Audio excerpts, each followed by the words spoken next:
Après 30 ans au service des forces de défense et de sécurité, les membres de la classe 94, 1 et 2 ont organisé des activités afin de valoriser la femme et de rendre hommage aux disparus. Une initiative louable, selon le général Fructueux Gbagidi, chef d'état-major des forces armées béninoises. Vous êtes une classe particulièrement dynamique et je voudrais vous dire toute mon appréciation parce que moi j'appartiens à une classe où on n'a jamais rien fêté. On n'a pas fêté 10 ans, on n'a pas fêté 20 ans, on n'a pas fêté 30 ans, on n'a pas fêté 35 ans, rien. Alors quand je vous vois aussi mobilisés ensemble, en train de nous montrer ce que c'est que la fraternité d'âme, je suis fier de vous. Et je voudrais vous dire que vous devez continuer sur cette lancée parce que nous avons besoin d'être ensemble pour les combats futurs.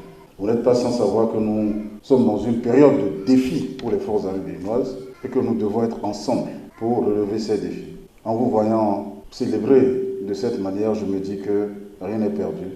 Les forces armées béninoises sont debout. L'un des membres de la classe a exposé les raisons qui ont conduit à cette séance. La classe qui est en train de faire ses 30 ans aujourd'hui est composée de 27 femmes au départ. Dans les 27 femmes, 6 sont déjà à la retraite et 5 sont décédées. Leur mémoire est honorée aussi à travers ces 30 ans. Ma présentation était sur la valorisation des femmes des forces de défense et de sécurité. La vice-présidente du comité d'organisation est revenue sur les différentes activités qui ont marqué cet événement. Depuis le 28, nous avons commencé nos festivités. Nous avons fait les cultes religieux. Le 29, nous avons fait une marche. Le 30, nous avons mené une activité aussi. Aujourd'hui, 31, nous avons fait le matin une conférence publique.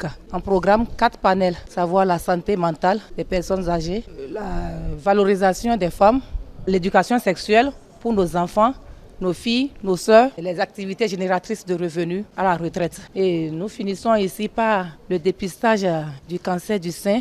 Un dépistage qui vient à point pour rendre hommage à une d'elles décédée de ce mal.